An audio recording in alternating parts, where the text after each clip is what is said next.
tarik sampai kita sudah letakkan anak panah di anchor point kita, di kebiasaan kita, maka sikut itu harus lurus. Di saat kita sikut itu ke bawah, anak panah akan ke atas. Sikut kita ke atas, anak panah akan ke bawah. Itu harus kita pelajarin ya. Oke. Apa tadi yang harus diluruskan? Poin. Nok sama sikut.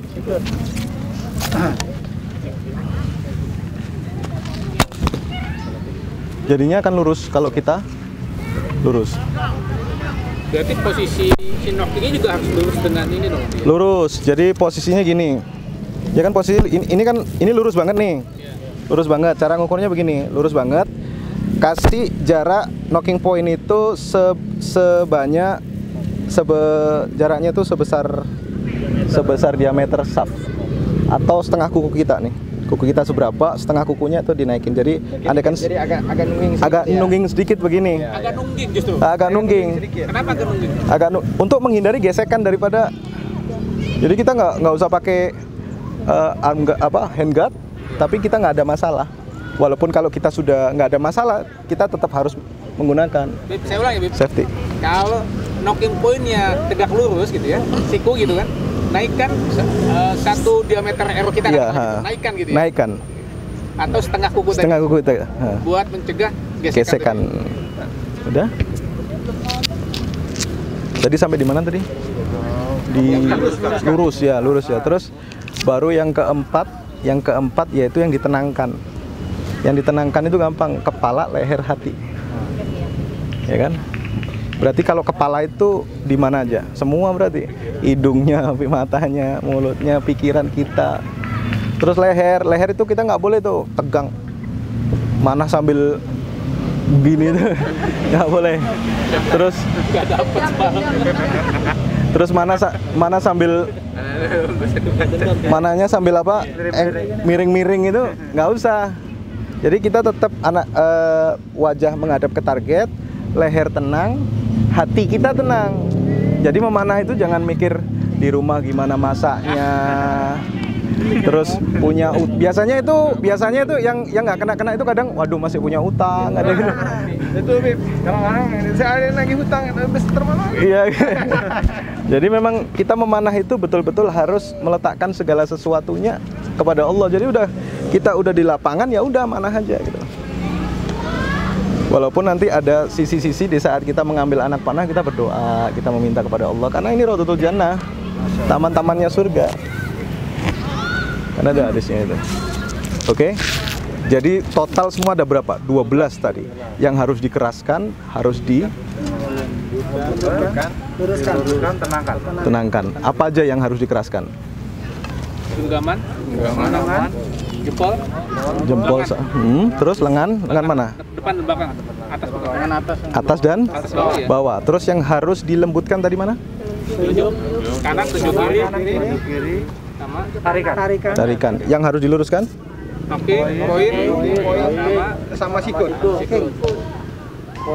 Poin, nok dan sikut. Oke. Terus yang harus ditenangkan? kepala, leher, hati. Itu gampang. Gampang ya, kelihatannya ya. Sebetulnya dari Ngapalnya gampang. Iya, ngapalin gampang. Jadi Kalau sambat nggak bisa nih. Praktiknya susah. Nah, ini kepala ini menangin kepala yang susah. Kita ngopi ntar dulu. Jadi untuk sementara untuk belajar dari 12 dasar itu kita yang udah biasa pakai trim finger, kita belajar nih tamdro ya. Kita belajar fungsinya salah satu tamdro. Ini fungsinya ya. Di saat kita udah running, taktikal, dinamik, kita nyantai nih. Nggak akan pernah jatuh kayak gimana pun. Karena dia ketahan sama telunjuk, tapi telunjuk pun nggak neken. Dia ketahan sama telunjuk. Mau dijatuh-jatuhin nggak bisa. Walaupun di three finger posisinya gini, sebetulnya bisa, tapi dia harus menahan nih. Gini kan posisinya. Menahan bisa. Cuma kita usahakan sebelah kanan karena pertama satu Allah mencintai yang sisi kanan. Itu aja alasan utama dah. Dapat tambahan pahala itu berarti. Ya, udah, itu aja. Pak Deddy langsung berubah nih. Belajar sih. Nggak, tapi belajar.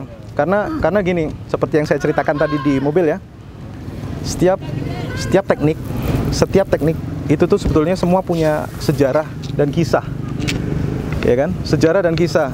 Contoh, kita memakai teknik tamdro itu kan ujung-ujungnya di panah tradisional horsebow yang jenis seperti ini, ya kan ya? Ujung-ujungnya. Karena apa? Di saat kita dulu itu memakai teknik yang contoh kita pakai sakoliba, ya kan? Sakoliba ini kayak model kayak three finger, kayak slavik dan lain-lain. Gini. Ya kan? Terus kita pakai teknik yang Mediterranean yang lama ini, tekniknya cubit tanpa nok, ya kan? Jadi dulu tuh para mujahid itu sudah berperang, kalah. Oh, kalah berarti tekniknya apa yang kurang, diperbaikin. Berperang lagi, kalah. Oh, berarti apa yang kurang, diperbaikin lagi gitu. Tapi kalah ini dengan nyawa gitu. Ya kan? Dengan darahnya orang-orang yang mujahid yang berjuang demi agama. Hingga sampai ujung-ujungnya kita di teknik seperti ini, teknik Mamluk dan para imam masyhur. Jadi kita harus mempelajarin untuk iktiba kepada para pejuang-pejuang Islam. Ya? Oke. Jadi kalau dikatakan nas pastinya nggak ada. Memanah itu udah sunnah. Nas pastinya untuk harus teknik tamdro, harus teknik ini nggak ada. Yang namanya manah sunnah ada itu. Cuma ada namanya istiqro, penelitiannya para ulama, para pejuang-pejuang yang udah diteliti nih. Ya. Tinggal kita niru mau ikut siapa gitu. Kalau kita mau pakai busur standar, rekuf, ya nggak masalah. Kita udah dapat sunahnya. Bahkan kalau yang anak rasain, anak kemarin tuh manah tuh pakai standar, weh, grouping. Pengen tuh anak nantangin si yang teman-teman horsebow nih. Ini ayo mana gue 18 meter segini. Pakai ini nih. Barebow, pakai barebow. Masya Allah. Jadi emang semua ada kelebihan dan kekurangan, termasuk salah satunya horsebow. Jadi karena kita sudah belajar di horsebow, 12 dasar tadi Ana minta antum semua praktekkan di sini. Nggak usah cepet-cepet manahnya, tapi harus dipraktekin. Gimana? Siap? Siap. Ayo. Tanya dulu dong. Gimana? Ayo, ada pertanyaan nggak masalah. Terkait dengan apa? Anchoring. Anchor. Ya. Gimana tipsnya supaya kita ngerasa si siku ini udah lurus nih? Bisa apalagi ada teman-teman misalnya yang di sini misalkan sini atau bahkan misalnya di sini gitu. Ini tipsnya gimana kita ngerasa oh siku saya udah lurus nih? Tipsnya kita butuh bantuan temen. Okay. Kita butuh dilihat. Biasanya kadang kalau sendiri HP biasanya. Apa? HP. Okay. HP itu anak rekam. Bener nggak ini? Sudah betul nggak? Kalau saya sendiri, kadang kalau sendirian di rumah latihan gitu. Tapi kalau kita sudah lagi banyak orang, suruh teman ngeliatin. Nih udah lurus belum gitu?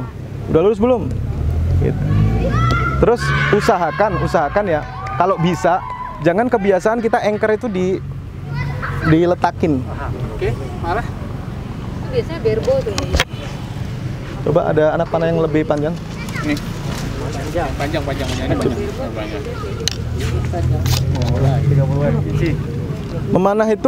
Memanah itu usahakan kita hafal dinamikal dalam arti hafal ini. Yang menghafal itu otot sini. Tarikan kita sama bidikan kita. Jadi ngambang. Kalau antum sudah pakai helm, kalau apalagi sudah masuk di berkuda ya. Iya. Kalau antum sudah pakai helm, antum letakin gini nggak bisa. Oh ini sebenarnya alasan kenapa harus hafal anchoring yang nggak perlu diletakin di rumah. Nggak perlu diletakin. Antum gini udah nggak bisa. Nah, jadi antum harus menguasain nih. Jangan sampai sudah kebiasaan gini, nah nggak bisa ini gimana ini terus gimana? Udah nggak pakai helm lah, gitu. Nggak selamat lagi, ya kan? Oh gitu itu ini. Dan kepala tenang, lurus, tarikan lembut.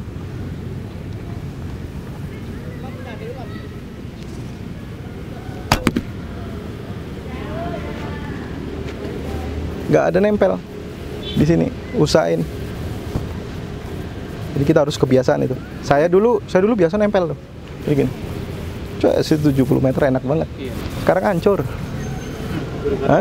karena belajar dari awal lagi. Karena saya dari awal salah anchor gitu. Seharusnya yang betul seperti itu. Yang kita dapat selama ini sih memang nempel. Saya pribadi masih ngerasain manfaatnya.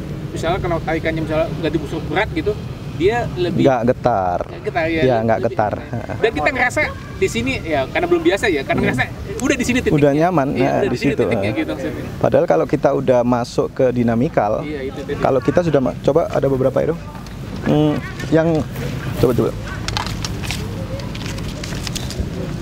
Iya, kalau udah lagi bergerak gitu nggak bisa nempel. Kalau antum sudah masuk ke dinamik ya, Iya, iya. antum masuk susah dan itu lama untuk menempelkan di sini dan Ada kita momennya harus nempel dulu. ada momen, ada beberapa detik. Padahal kalau kita sudah belajar memanah, siapa cepat, siapa tepat dia dan dia mematikan itu lebih utama. Ya. Jadi nanti di skip ya, mematikan tadi. Iya, iya. Jadi itu lebih utama. Oke. Jadi makanya kenapa kita belajar, coba. Nggak usah. Makanya kita belajar cepat dalam knocking, kita tanpa melihat, terus kita anchorin biasa. Tanpa sama sekali meletakkan di sini. Berapa second itu? Kita sudah membuang. Udah waktunya. Jadi antum udah harus hafal ini memori yang di sini tuh. Kayak contoh, antum megang gelas. Hafal nggak memori ototnya antum? Gelas ukuran seberapa? Ukuran kecil seberapa? Terus kita main ketapel dulu masih kecil. Tuh cari burung di. Coach, berarti kita pun kalau memanah kita nggak boleh seperti ini aja, harus kita bergerak. Ada nanti pola-pola bergerak itu ada. Jadi untuk dasar Kan hanya Iya. ilmu kan. Udah langsung bergerak aja jauh. Ya, kalau kuda loh, kuda bergerak ya coach. ya, jadi untuk dasar kita harus mempelajari 12 dasar itu. Nanti kalau sudah bisa, kita nanti udah masuk ke teknik namanya andai kan kecepatan ya. Kecepatan itu ada tiga. Pertama Agdunusyab, Tafwik, sama Aromi. Agdunusyab, mengambil anak panah. Nggak ada nak ngambil anak panah. Wah, emang Aduh, ketembak dulu. emang film. Kalau di film kan akan aku bunuh kamu. Di film-film mah gitu ya kan. Tapi kalau sudah di kenyataannya nggak ada. Agdunusyab harus cepet. Ini di quiver ya. Udah cepet. Harus dengan power. Udah ya? Harus dengan power. Terus yang kedua Tafwik. Tafwik itu knocking. Kita harus cepet. Nggak ada knocking. Udah gini. Maka Imam Taibugo mengatakan dalam kitabnya, sesungguhnya saya telah melihat banyak pemanah mati di saat knocking. Knocking melihat. Baik. Waktu perang-perangan sama dia tuh. Pas mau begini tembak dulu. Karena seorang pemanah walaupun kita dan musuh, dia pasti melihat sisi terlemah daripada seseorang. Kalau udah knocking yang lihat, wah ini nih, enak nih gitu. Pasti Dia nembak dulu nggak kena, baru hajar gitu ya. masa kita kalau udah saatnya gini. Bentar jangan nembak. Nggak ada kayak gitu. Jadi pertama satu Agdunusyab, Tafwik, knocking. Yang ketiga Romi, lemparan. Dari 12 dasar tadi, yang lembut harus apa? Tarikan. Tapi kenapa kalau kita sudah naik ke step berikutnya, ada namanya, pertama satu ya, Agdunusyab, Tafwik, ya kan? Baru memanahnya cepet banget. Tas. Itu kalau kita udah naik di step itu. Tapi kita memang dasar itu harus nguasain dulu, termasuk pola tadi yang Ibu katakan tadi. Kalau tiga jari ini 3 jari wajib kuat. Wajib kuat. 3 jari ini maksudnya. Genggaman 3 jari ini wajib kuat. Ada kalau kita sudah kuat begini, di saat kita menembakkan anak panah juga lebih stabil karena getaran daripada saat rilis. Di saat rilis getaran itu kita bisa meredam juga. Kenapa? Nggak biasa? Tadi lagi. Asam urat lagi ya? Iya. Gua batu ujungnya nih kayaknya. Gimana? Harus kuat. Apa itu? Oh iya, tetap terbuka. Tapi kadang ada yang gini, ada yang gini itu kayak Imam Abu Hasim. Kalau gini Imam Ishaq. Kalau tanpa hilal sama sekali Imam Thohir, banyak. Jadi ada 3 imam masyhur yang memang beliau punya ciri khas dan teknik masing-masing. Jadi andaikan kita mau belajar para imam, kita harus menguasain semuanya gitu. Dan harus hafal. Jadi kita sementara 12 dasar dulu. Apalagi kita udah lapangannya disediain buat apa? Buat orang belajar. Jadi itu kalau bisa dibuat apa namanya? Modul di alisan. Oke, coba dilatih satu-satu. Langsung latihan aja. 12 dilembutkan aja kan. Coba semua kemari dah, semua kemari. Jadi sekaligus taklim belajar dan mengajar. Tadi kita udah belajar, coba siapa yang berani dulu untuk praktek? Ya, Pak. Ayo, Ayo. Coba di sebelah kanan kalau ingin melihat mana adabnya. Apa tadi yang harus dikeraskan? Dikeraskan tangan Genggaman.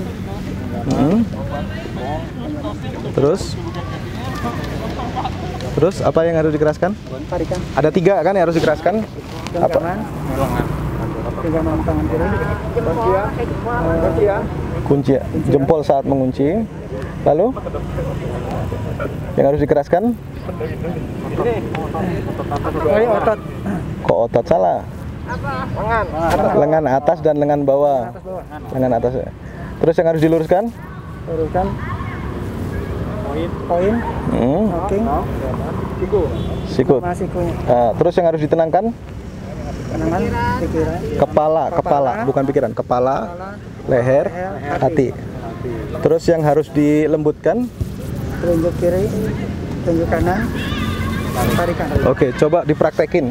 Nggak usah cepet-cepet. Dipraktekin tuh, yang lurus dipraktekin, lembutnya dipraktekin. Stop, kembalikan. Apa lehernya udah tenang? Belum, coba. Ayo lagi. Lihat target dan jangan pernah berubah. Jadi yang menarik itu hanya sikut dan pundak. Hingga nanti sampai ke tempong. Apa tempong ini apa? Belikat, sampai ke belikat. Ya kan? Sampai ke belikat, otot di sini itu nanti akan narik juga. Pengaruh. Hingga antum terkunci dan andai kan dilepas hanya sepersekian aja. Cek. Cek. Jadi bukan nggak dapat kita nanti akurasi dan nggak terlalu sehat. Mungkin kita nggak kerasa sekarang, tapi nanti kalau kita udah lebih umur lagi lebih kerasa. Coba lagi, coba.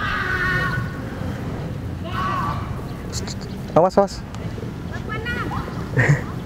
Dilepas Ya, lepas.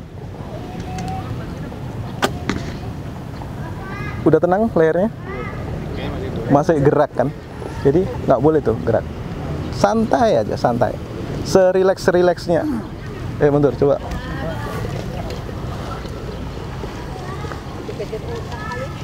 Nggak usah jauh-jauh, di sini aja. Dikejar order. Coba. Dikejar order. Bisa?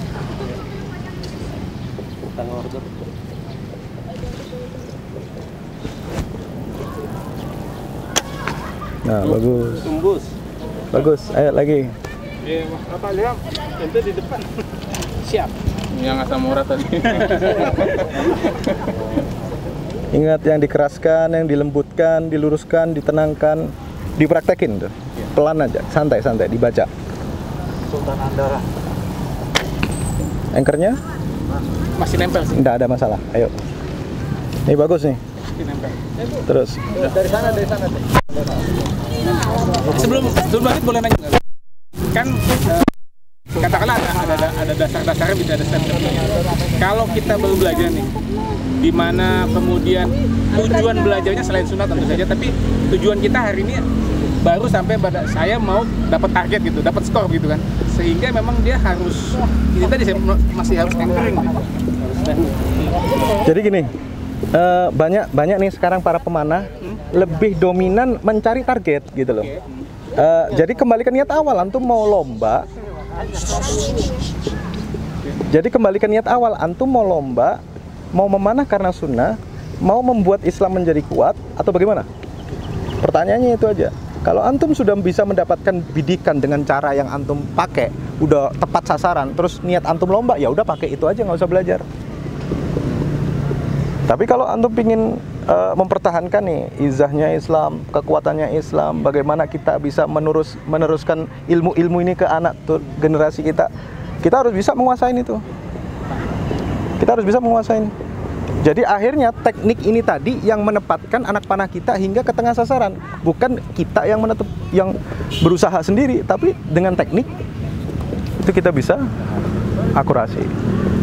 Yaitu makanya teknik yang diajarkan para imam itu ada keberkahannya gitu loh. Dan keberkahan yang asli itu apa? Doanya para imam untuk para pejuang-pejuang Islam. Sebenarnya sih tergantung visi kitanya sih ya.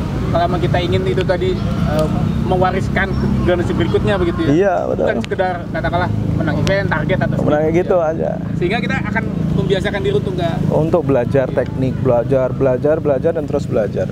Ya kalau event lomba nggak ada habisnya. Udah menang sana, menang sini, menang sana, menang sini, menang sana, piala ketumpuk terus jadi apa? Mau cari uang, nggak kan? Masa mau cari uang dengan lomba? Nggak dapat juga. Mau apa? Apa lagi? Mau nama antum biar tinggi? Enggak. Tinggi di hadapan manusia, belum tentu di hadapan Allah. Ya kan? Jadi kalau pengen benar-benar belajar mana, perbaiki niat dari awal. Siap. Coba.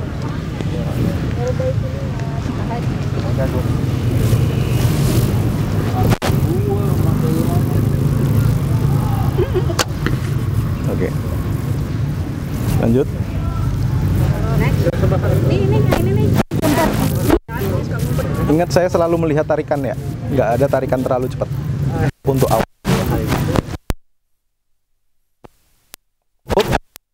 Wih, hampir aja. Ini anak panah aslinya. Itu anak panah antum bukan? Iya, anak panah nih. Coba satu anak panah lagi. Yang punyamu sendiri. Punya nih, ada. Ngeri banget. Jadi hati-hati anak panah tenggelam. Ini ya, terlalu tipis sekali tadi. Ujung poin anak panah itu di antara jempol sama telunjuk. Jangan sampai di bawah sini. Anak panahnya lagi ada yang lebih panjang lagi sih. Tarikannya santai ya. Tarikannya santai. Santai aja. Jadi poin anak panah itu kalau bisa di sini aja. Oke. Sampai ujung. Coba tarik. Tarik. Badannya kepanjangan. Nah, itu lebih stabil. Stabil. Lebih stabil, tapi memang kayaknya panjang tarikannya. Kepanjangan. Ayo, siapa lagi? Kuat? Kira-kira? Kuat? Ya. Udah maju tadi. Oh, udah. Kita nyoba. Gitu ya. Tembus.